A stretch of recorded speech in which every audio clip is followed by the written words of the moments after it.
नमस्कार, जय हिंद, वंदे मातरम, भारत माता की जय। सभी दर्शकों को होली की बहुत बहुत शुभकामनाएं। आप लोगों ने होली मनाई, बहुत अच्छे से मनाए होंगे, सभी अच्छे से होंगे और सभी अपने अपने अधिकारों के लिए प्रयास भी कर रहे होंगे, क्योंकि समय अब होली का रंग निकले, अब असली रंग दिखने शुरू होंगे। चुनावी रंगों की बात करते हैं तो अब तक जो हम लोगों ने यानी सैनिक संगठनों ने, अलग अलग सैनिक संगठनों ने, चाहे अलग अलग या मिलके जो भी प्रयास अपने अधिकारों के लिए किया, उसे सरकार ने नहीं सुना। आजादी के समय भी महात्मा गांधी जी के साथ सभी गांधीवादी तो नहीं रहे होंगे, लेकिन फिर भी सबने अपने अपने तरीके से संघर्ष किया और आजादी ली। अब विश्लेषण करते हैं कि हम लोगों के सैनिकों के संगठनों के प्रयास का, उनकी रैलियों का, धरना प्रदर्शन का, या जो लोग जंतर मंतर पर बैठे हैं उनका, जिन्होंने रामला ग्राउंड में रैलियां की, शहीद स्थल से भी भगाए गए, उनके परिणामों की बात करते हैं। सबसे पहला, सरकार ये मान चुकी है कि ऑफिसर जैसे जवानों में पे पेंशन सुख सुविधाओं को लेकर कॉन्फ्लिक्ट या कुछ न कुछ उसमें विसंगतियां जरूर हैं, इसलिए जवान शायद अधिकारी को यदि नेता के तौर पर उठा दिया जाए तो उन्हें वोट नहीं देंगे। तो मुख्य दलों ने, आपने देखा बीके सिंह साहब भी बाहर हो गए तो उनको टिकट नहीं दिया। ये आपका साइकोलॉजिक पहली जीत हो सकती है। इसके अलावा दूसरा, आपके क्षेत्रों में क्या चल रहा है आप कमेंट करिए।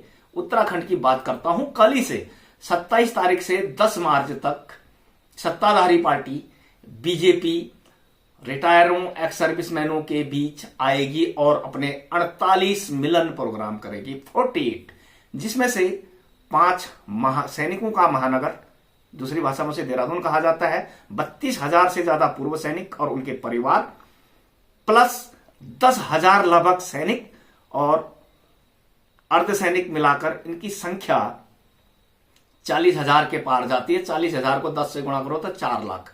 वोटर्स प्रतिशत 3.5 से 4 लाख बनता है। कितने उसमें से वोट डालते हैं, उपलब्ध होते हैं, वो बात अलग है, लेकिन इसे ध्यान में रखते हुए इनको रिझाने के लिए अब आप लोगों के बीच आना शुरू हो गए।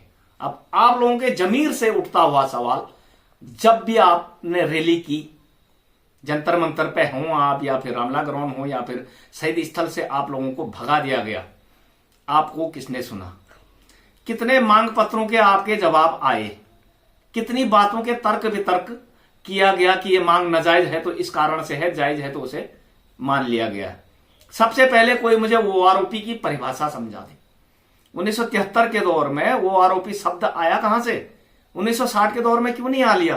क्योंकि पोस्ट वार पे कमीशन 1944 और रघुरामैया कमीशन 1960 ये मानता था कि ये एक अलग सेटअप है, अलग स्टेटस की नौकरी है। यहां पर लेंथ ऑफ सर्विस वो नहीं है जो आम सिविल गवर्नमेंट की होती है।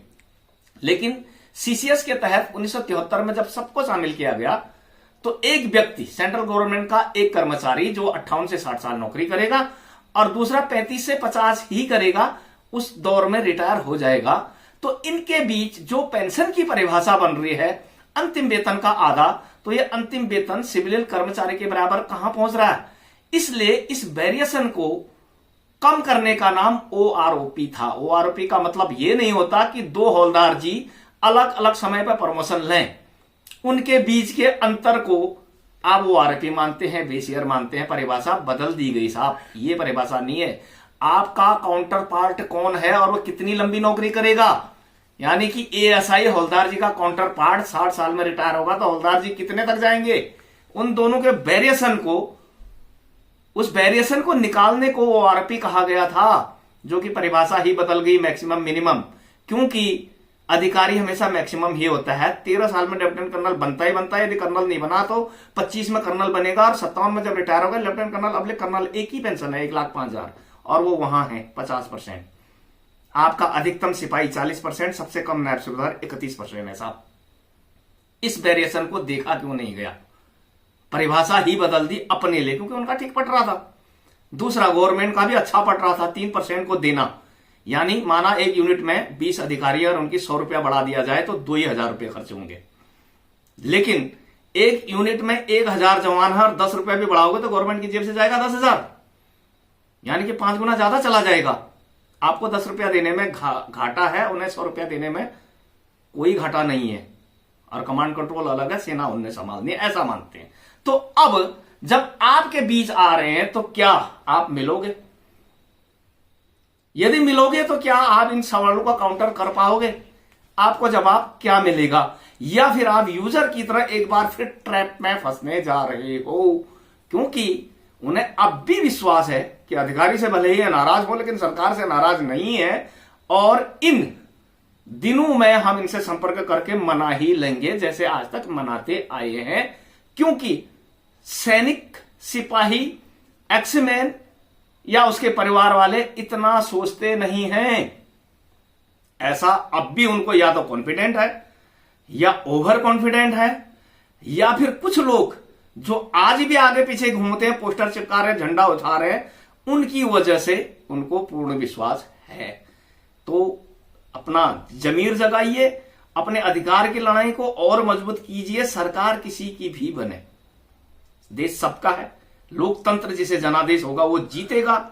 सवाल वो नहीं है कि दिल्ली की कुर्सी पर कौन बैठेगा, सवाल यह है कि किसी न किसी तरह हमारा प्रतिनिधि भी लोकसभा पहुंचे, या किसी भी न किसी तरह हमारा विरोध इतना प्रबल हो कि आपको इस प्रकार इग्नोर ना किया जाए, आपकी भी सुनी जाए।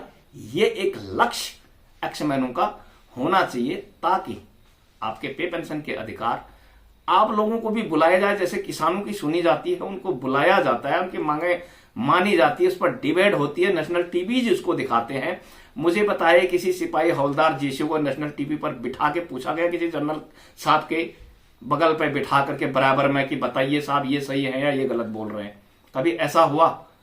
ऐसा होता तो सबसे पहले मैं गौरव सेनानी प्रवक्ता KS परिहार देहरादून से तैयार हूं। आप लोगों की क्या राय है? तो अपने अधिकारों के इस धर्म युद्ध में डाइवर्ट ना हो, विचलित ना हो और मजबूती से लड़ाई लड़ें, ये आह्वान पूरे देश से है। तो धन्यवाद, नमस्कार, जय हिंद। बने रहें विजय पथ और अपने अधिकारों के साथ।